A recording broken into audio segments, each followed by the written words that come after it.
Assalamualaikum warahmatullahi wabarakatuh. Perkenalkan, kami dari kelompok 18 yang terdiri dari saya sendiri, Ririn Ayulandari dengan NIM 2023 11314 dan rekan saya Ikhlas Putra Faustala Eri Chandra dengan NIM 2023 11316. Pada kesempatan kali ini kita akan membahas mengenai kasus yang kita ambil yaitu kasus 11 tentang sistem cold storage.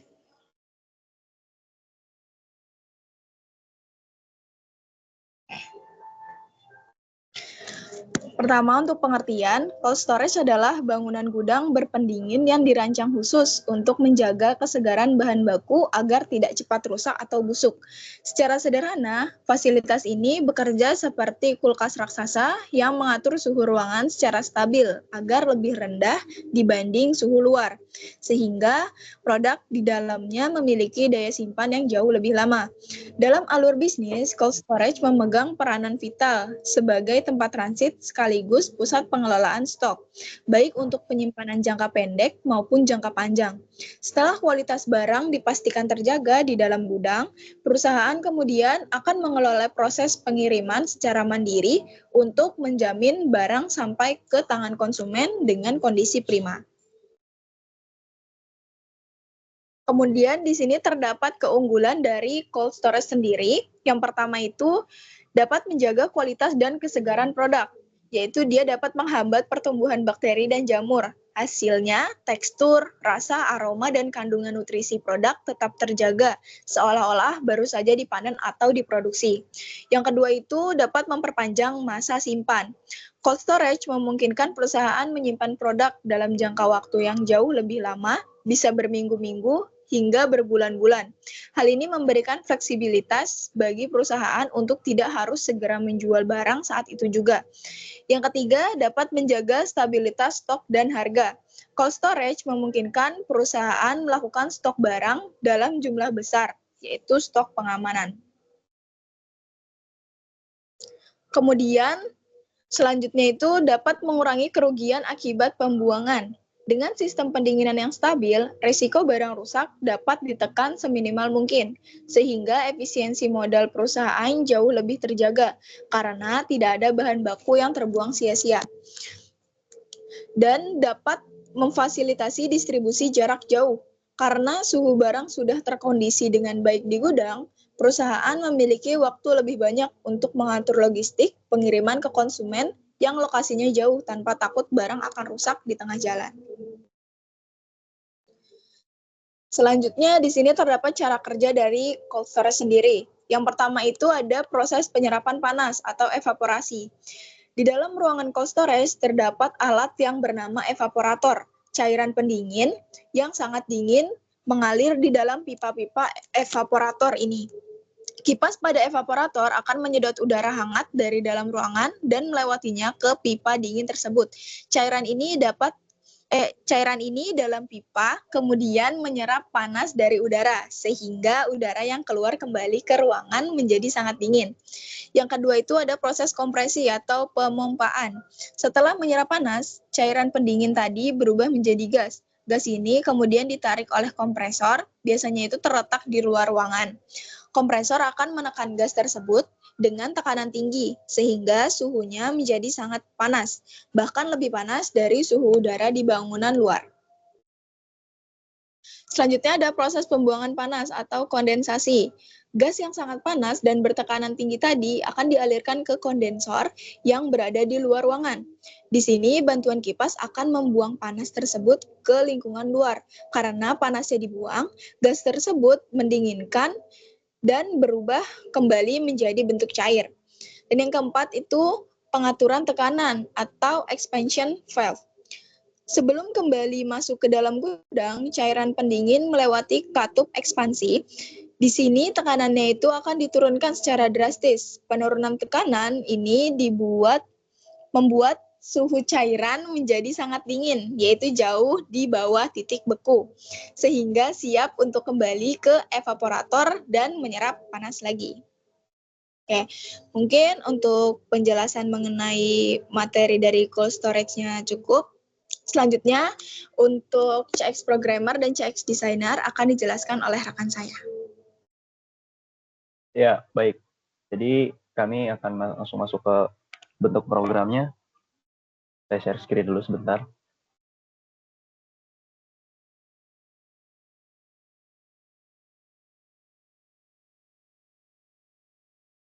Oke, jadi ini adalah bentuk dari programnya. Pertama, kita masuk ke CX Programmer dulu. Saya play dulu. Saya jelaskan dulu. Jadi untuk yang pertama, itu ada safety key. Bisa kita lihat di sini, itu ada safety berupa kunci. Jadi kalau untuk menyalakannya, pertama kita harus membuka kuncinya dulu. Tetap kita pasangkan. Lalu di situ ada indikator adanya listrik atau tidak. Selanjutnya di bawah ada instruksi move 3 buah.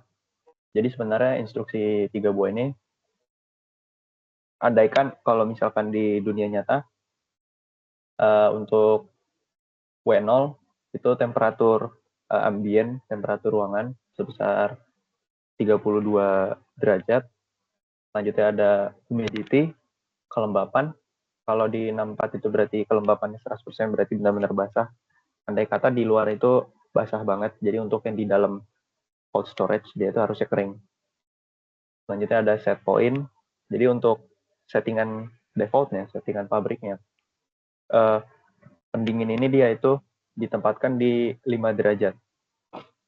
Selanjutnya ada interlock. Di sini untuk mengunci push button on.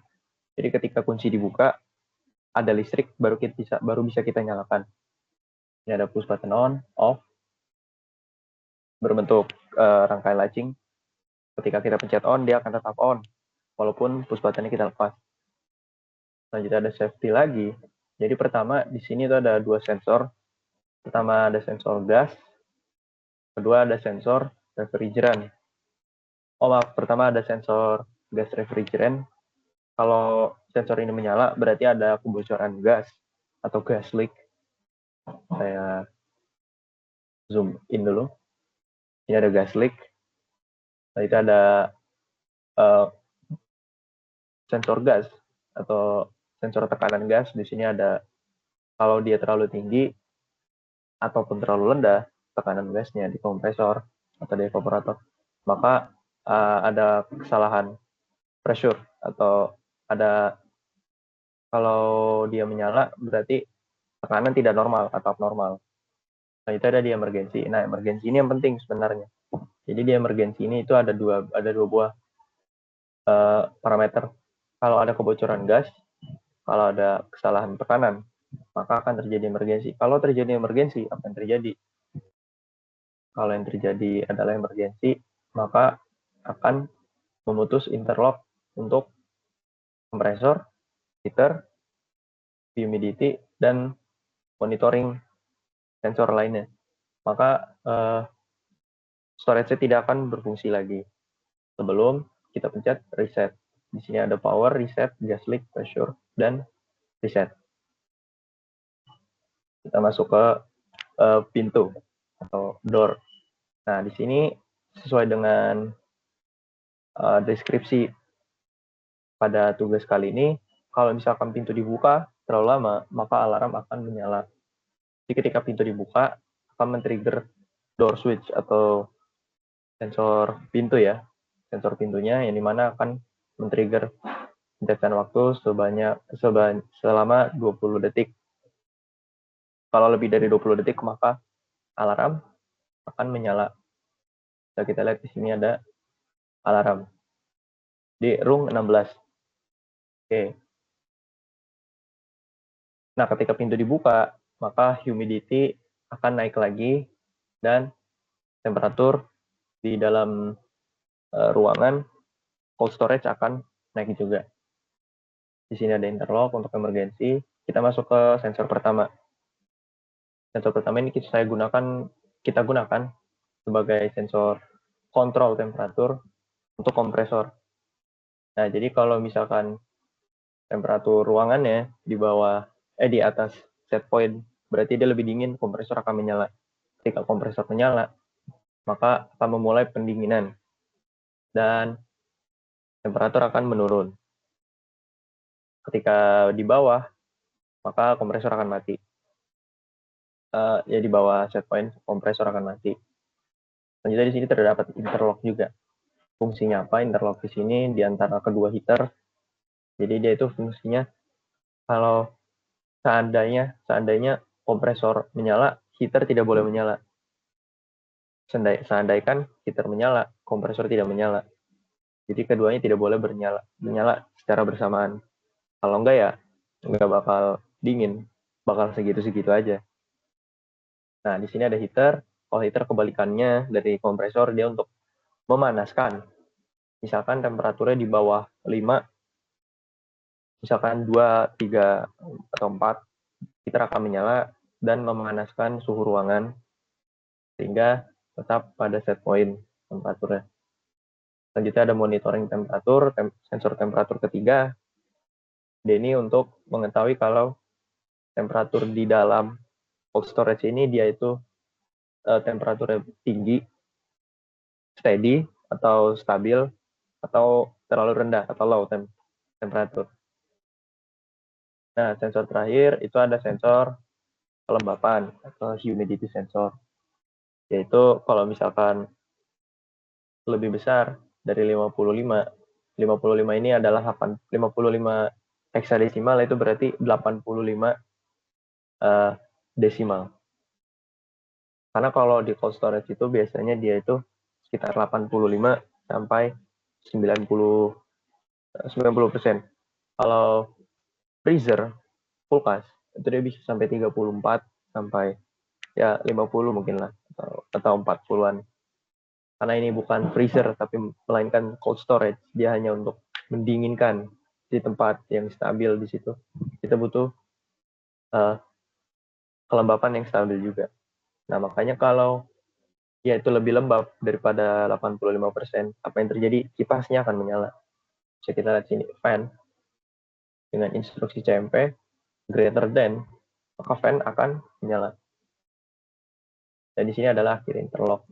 Lalu di sini ada alarm untuk pintu. Nah, di sini ada kompresor, heater, dan fan. Sebenarnya 3 rung ini dipakai untuk animasi saja. Karena kalau diaplikasikan di dunia nyata, sesuai dengan apa namanya kejadian yang sebenarnya. Jadi enggak, kalau di komputer kan, kalau secara simulasi kan dia akan langsung ya.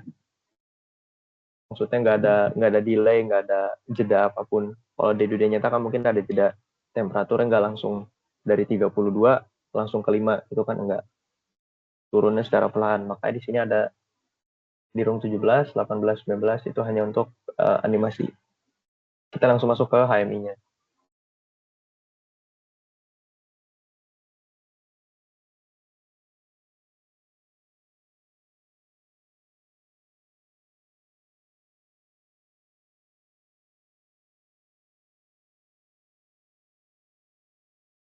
Oke, pertama di sini ada safety key. Safety key kita pencet dulu. Ketika dipencet bisa kita lihat di sini mulai ada indikator adanya power. Sebelumnya kan no power.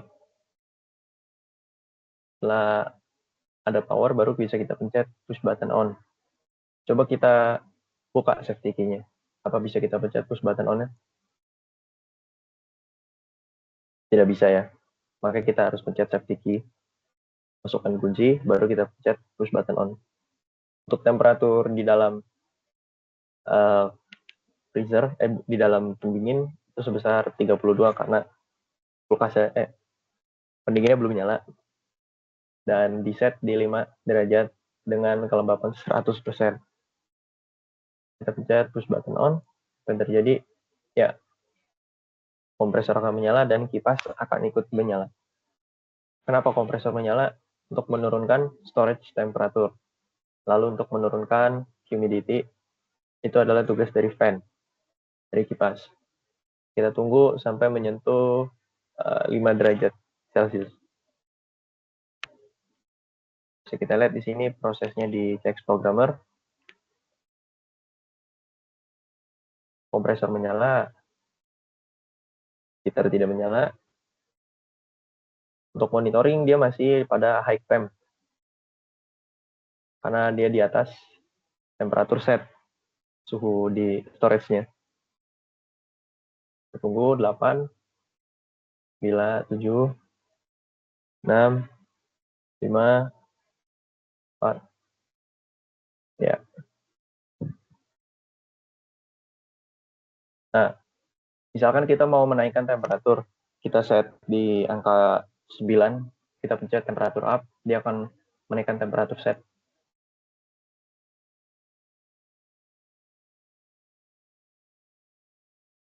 Nah, ketika kita naikkan, kita akan menyala untuk menaikkan temperaturnya.